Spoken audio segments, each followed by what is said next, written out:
Okay, hello everyone. Hi. Almost at the end of the day, and we're, I think, the second last panel. So thank you for joining us. I'll start off with a quick introduction, and then I will let my lovely panelists introduce themselves. My name is Nikita Sachdev. I am the CEO of Luna PR. We're a PR and communications agency based here in Dubai with offices in Miami and Singapore. Been in the space since 2017 and very much focused on Web3. We also own Cointelegraph, Middle East and North Africa. We're quite heavy in the media. We acquire a few media companies. We're partners with CNBC Arabia. We produce a show on CNBC, a Web3 show, the first ever, airs 3 times a week, prime time, and hoping to get stronger in the media. So that's a little bit about me, and on to you guys. Hi everybody, this is Basil Al Askari, co-founder and CEO of Midchains. So Midchains is a fully regulated multilateral trading facility and custodian based in Abu Dhabi, which is a really fancy way of saying we're a regulated exchange and custody service provider for virtual assets and crypto. Afternoon, everyone. My name is Dapo Ako, Managing Director at awan and Partners. It's a governance, risk, and compliance consulting outfit. Also a director of the MIACBA. I always try and pronounce that correctly, which is the Middle East, Africa, and Asia Crypto and Blockchain Association, which is really about education, integration, bringing the entire ecosystem together for the overall benefit. And that's me. Awesome, thank you. So this panel discussion is about building the next crypto capital.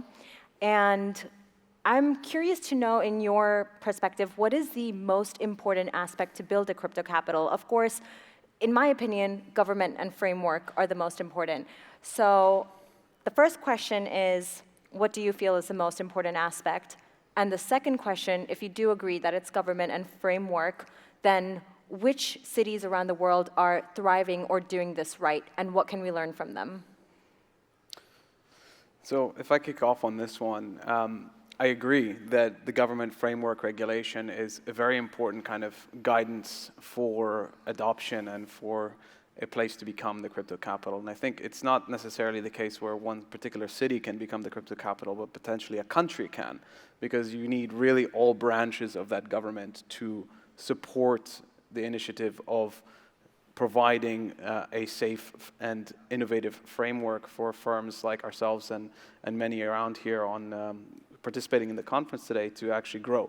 So the step after that, I think, is really institutional adoption. And having that framework allows for traditional institutions, whether that be media companies, whether that be banks, brokerages, government institutions that are potentially working on property rights and other things, to adopt blockchain technology is how we build that crypto capital. And that's what you guys are doing at Midchains, right? You're connecting with a lot of institutions. I like that you said about, governments having, everybody involved. It's a whole country that needs to make a decision. And in countries like America, where I'm from, you have this thing known as checks and balances, which makes it so difficult to get anything to actually come across. So do you feel like smaller countries or smaller governments have a better chance and are adopting crypto faster? I think that there's definitely less red tape to go through when these things are adopted in smaller countries. But I would say that it's still a large effort, right? Especially if we're looking at potentially a global framework for a global industry. Dapo? Yeah, I was just going to add to that. It's an interesting question you ask because, I sit here wearing multiple hats, having been an ex-regulator myself, and when you put things into perspective about government and the need to have a central function that guides and provides the framework for things to operate effectively, I think it's clearer now more than ever before, even with MIACBA, which I represent on stage today, that it is absolutely necessary that we bring all stakeholders, whether that's the regulators, the exchanges, the brokers, get everyone into a room in a way to foster that relationship and ensure that the industry is much better for it. So I think there's always the need for that central body that helps to make sure that there's a framework for all of that to happen effectively. It's almost like in the past couple of years, we've seen emerging nations adopt cryptocurrency, or at least be a little bit more keen to adopt cryptocurrency, so much more out of despair. You see nations like Venezuela and Turkey who have suffered from inflation, and it's almost like the citizens there are so desperate to just have some kind of reform, and they're really looking towards cryptocurrency as a change. Do you think in the next 5, 10, 15 years, these nations can actually surpass the current first world nations and actually become more advanced if these nations, like the first world ones now, don't adopt cryptocurrency or digital assets fast enough? I definitely think so. And if I take a step back to several years ago, where you had things like the GSM technology in some of the much developed countries, and you had countries like Nigeria, which were quite analog, they caught up pretty quickly and at the same level right now. And I think the same would apply to cryptocurrency. You have a lot of individuals in those countries you refer to who are not included in the financial system. And oftentimes they're looking for an easy way to get into it. Now, I know there's within cryptocurrency, there's been the opportunity for people to make lots of money, so to speak, and the fear of missing out. And the concept of crypto is spreading pretty much like wildfire in those nations. So I definitely see a further uptick in those countries, and yeah, definitely I agree with that position. Like, if you look at the UAE, 50 years ago, this place was a desert. And because of their willingness to adopt and be part of the future and quickly, just adopt technology, the UAE has become what it is today. So I definitely feel, strongly that nations adopting cryptocurrency are heading towards the right path. However, it's been 1 year since El Salvador recognized Bitcoin as legal tender, and an article recently came out saying something around $375 million spent, $60 million lost. Do you feel this has been a failure? And how should nations adopt cryptocurrency?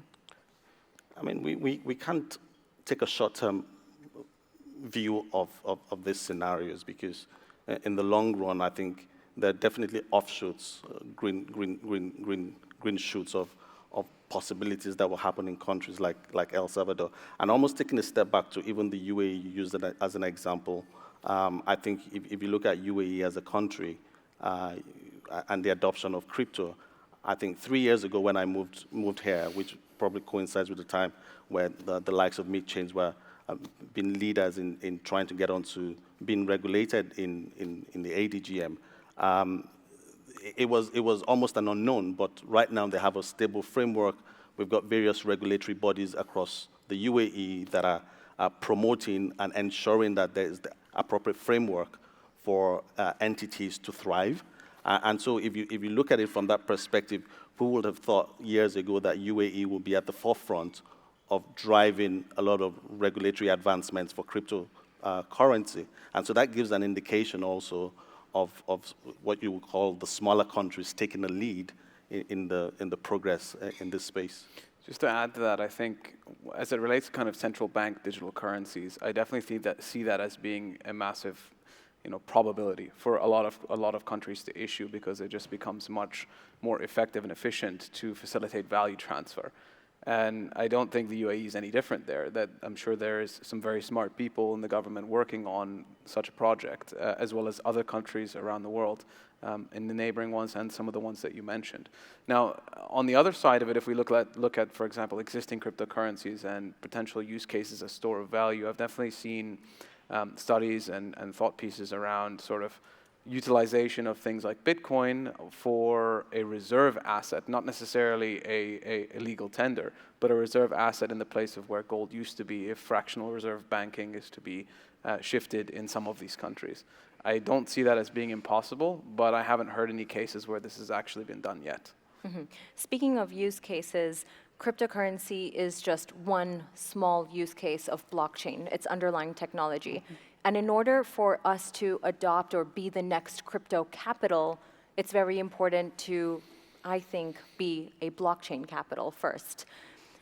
I don't know, correct me if I'm wrong, but what do you feel are some of the best industry use cases for blockchain? Where should the world shift focus when it comes to blockchain? Should it be cryptocurrency, or do you feel there's another use case that's more powerful out there? Okay, I mean, there's obviously in any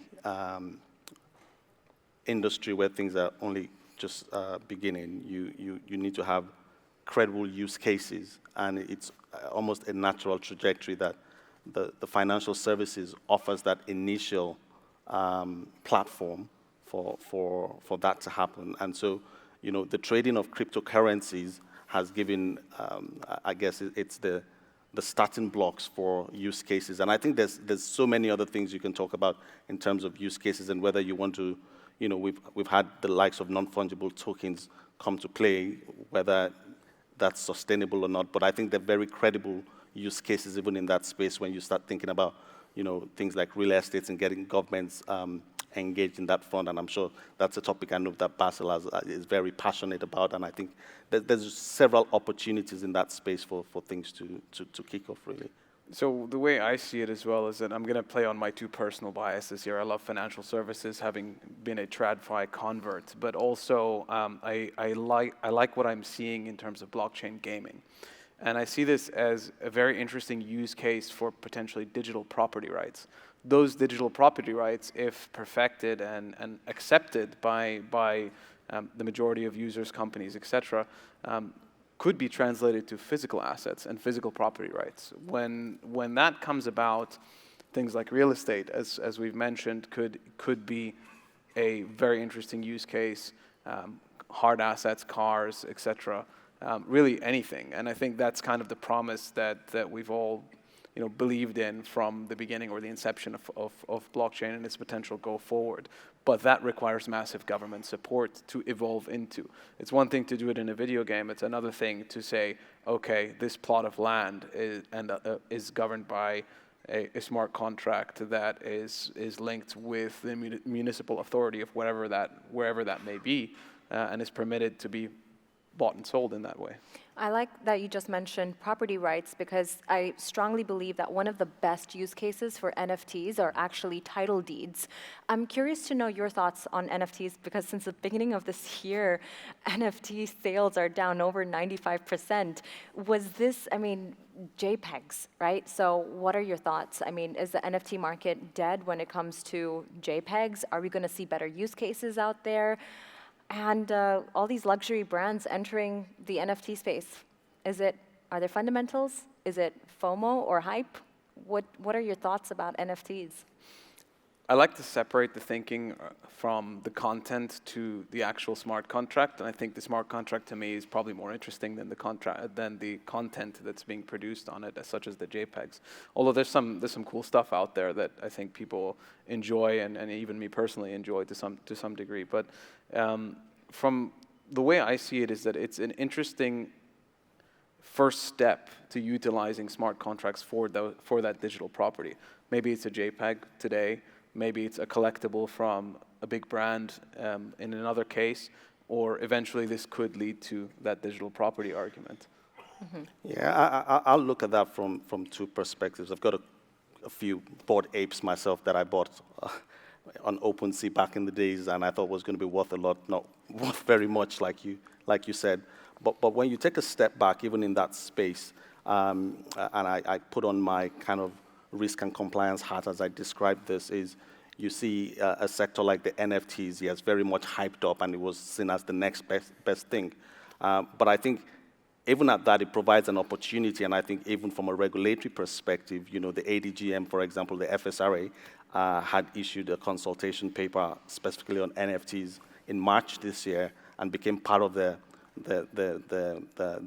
guidance for entities, regulated entities that wanted to play in that space, right? So if you were a Midchains, as it were, that is regulated in the ADGM, that wanted to trade NFTs, they can do that today, so long as that's happening with an unregulated entity and traded on the virtual asset platform. So I think that there lies some opportunities there, but I guess the jury's out as to what in its present format will happen, but I think there are definitely use cases for that space, and I think there's still a lot to come in that space. I think the really important thing to take away here is that I don't think any of this can be achieved at scale in isolation.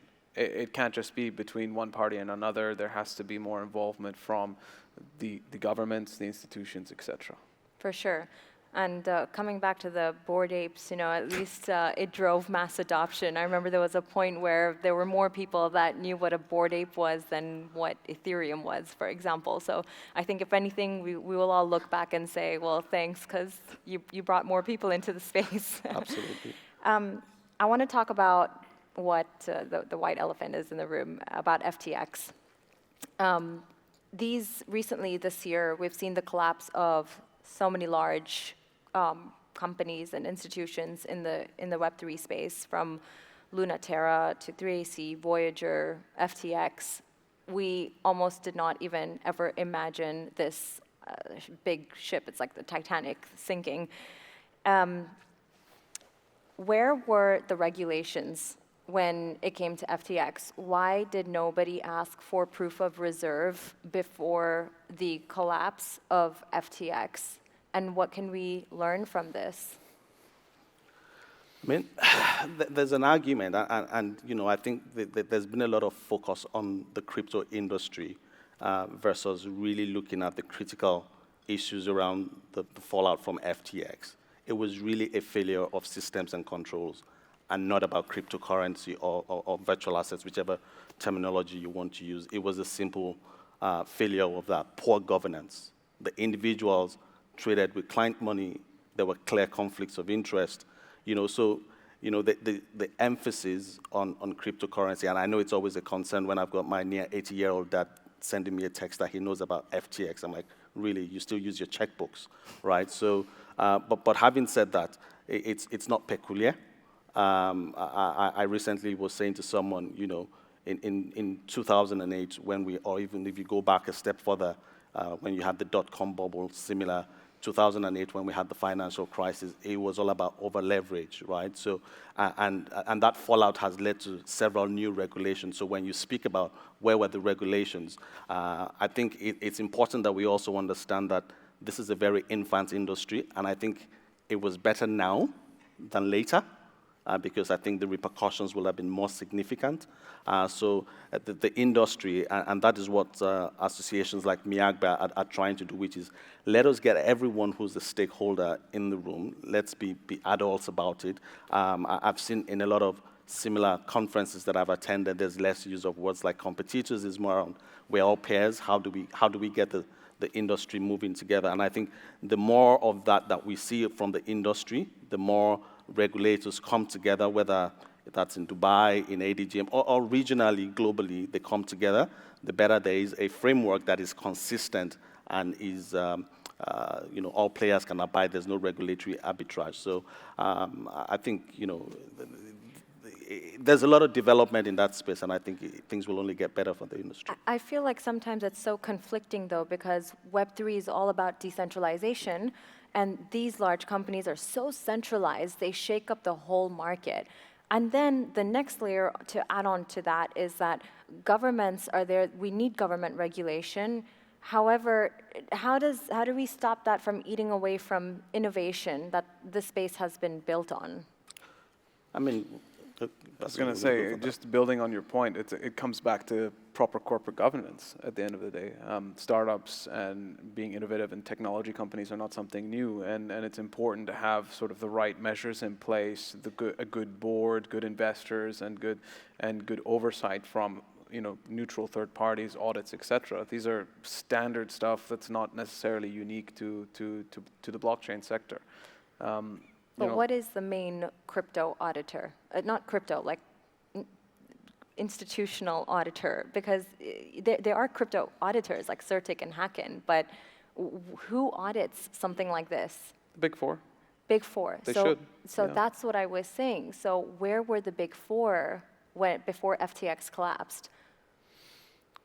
So usually the firm that requests the auditor to come and audit them, the board requests for such things. In that particular case that we're referring to, I think there was no decision from their board to take on such audits. So I think the big topic that people are thinking about a lot these days is proof of reserves. And I think, in my view, proof of reserves is good, but it's not good enough. I think we also need to always have a clear picture of the liabilities a firm carries, and as well, what that client money is being used for on a regular basis. For example, what we do as part of our governance is we provide client money reconciliations and client account reconciliations to our regulators on a daily basis, every single day. So although it's not being published to the public for data protection reasons, there is a body that oversees that we are appropriately safeguarding client funds and assets. And I don't think that was necessarily being done in that case. And it's also important for the backers to do their own DD. And when you have backers that are so big in the space like Sequoia, do you feel like this was just a bit of a rush, a bit of greed that came to play with the large VCs and the investors that backed FTX and Alameda? I mean, it's an interesting one. Again, I want to step away from the focus on crypto, really, because a lot of business is based on relationships, right? And so, and in this instance, there was a lot of hype. And if you look at again, I refer back to the 2008 crisis, and on the back of that, that's why we had the too big to fail rules that were brought in, because all of a sudden you realize that certain things that were taken for granted, whether that's because appropriate due diligence was done or there was a slight oversight in terms of really digging deep down, whether that's with the numbers or the corporate governance, some of those things were taken for granted. And I think it's similar in the case of FTX. I think we're going to see regulators also take a step back and, ask themselves, what could we have done differently? And I think with that will come a lot of players will also need to take responsibility. They'll need to have accountability. I think we're gradually seeing, as a GRC company at GR1, we're seeing an increasing drive for market participants to be regulated. And so in the past, as you know, a lot of companies that are already operated in unregulated jurisdictions, probably playing second fiddle to the likes of Midchains, who's been regulated for some time now. So I think that increase in the need to be regulated, the need for the regulator to look inwards to see what can be done differently, is only good for the industry. When it comes to cryptocurrency projects, do you think the more regulators and the more licenses they have, the better? Not necessarily. I wouldn't say more is better. I'd say it's always a question of quality, right? Especially when it comes to regulating financial institutions, since that's kind of what we're talking about here.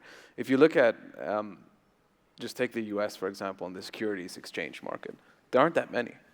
And there's a reason there aren't that many, because essentially the exchange must act as an extension to the regulator to essentially make sure that the rules are being followed by the market participants, who are going to be the funds, the brokers, and then all the way down to the individual investor. And so that funnel, if you offer, if there's, let's say, 100,000 exchanges operating, how can a regulator possibly govern all of those exchanges? It becomes very difficult. True. Let's move on to our next topic. I think everyone's heard enough of FTX. Let's talk about the Metaverse, also a hot topic. Still lingering in the air about Facebook changing its name to Meta, but most recently, the Metaverse assembly that took place in Dubai, where they announced that they would be measuring parts of the GDP through the Metaverse, which was quite interesting. Curious to know if you feel the Metaverse plays an important part when it comes to building a crypto capital or building a Web3 capital, let's say. And where do you feel the future of the Metaverse lies? And are we a bit too early on into this field? I think Metaverse is a super interesting concept, and I do think that it will play a role into sort of allowing certain places to become more prominent in the crypto world, especially with sort of the government initiatives that are going on here.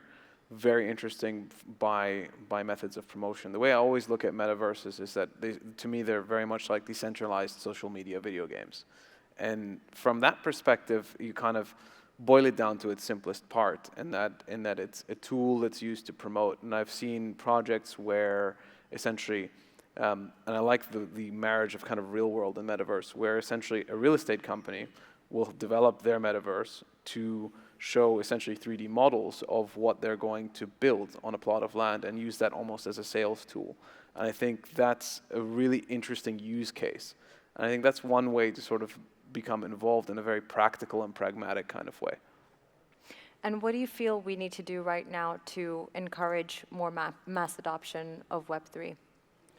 Yeah, I think it starts from the schools, to be honest. If I again look back to my days, I was, playing soccer outside in the gardens. My kids are always screaming and playing games, so I know that's kind of still the Web 2 type thing. But if you translate that to the knowledge that is transmitted through schools now, I think there is going to be there's a massive opportunity for even greater adoption. Start them young, they say. And yeah, if you look at things that Dubai has done, looking into the space, and you look at the Museum of the Future, which is, gives you, the more visitors go there, the more they have a view as to what the possibilities are in that space, So, yeah, lots of opportunities there. Absolutely. The Museum of the Future is a really fantastic project. It's interesting, though, because it is so specialized to the Middle East, as the panels of the museum are written in Arabic. So actually, we've personally been very involved in trying to spread the word on that. I think the UAE, the Middle East, has so much untapped potential because of what we discussed with the government sizes. So let's go for one last question. Would love to know where you see the next crypto capital, which city you feel will be the next crypto capital or country? I say it's UAE. Whether it's Abu Dhabi, Dubai, a combination of both, it should be the UAE. I think that's a very kind of a message that's very strongly pushed from the top, from the leadership of the country, who are visionaries in this, in sort of building up the economies here. And I think we are a product of that. And there's a reason why everybody's here, right? And I think that's what we're all thinking about. Do you feel there's a little bit of rivalry when it comes to within the Middle East in terms of like Yabara, ADGM? Do you feel they're kind of trying to pull their strings and get all the projects into one city? Look, I think there's always going to be a healthy amount of rivalry for economic development for particular cities, but at the end of the day, everyone's flying the UAE flag. It's National Day in a couple of days, so it's still a UAE story at the end of the day, and we do have federal authorities that oversee both. I think the key word there is healthy competition. Yeah. Yeah, look, I couldn't agree more with Basil with regards to the UAE continuing to retain that position. If you look at event after event, whether this event, we had the Abu Dhabi Finance Week the other week, and as I looked through the events of the day, the crypto days seemed to was fully packed, right? So it's an indication of the progress that the country has made, and I think they're going to retain that #1 spot for the crypto capital for a long time to come.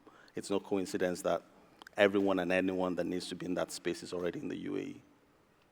It's a very proud statement for us to make, especially on National Day that's coming up.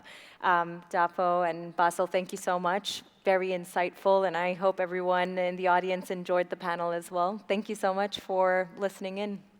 Thank you. Thank you.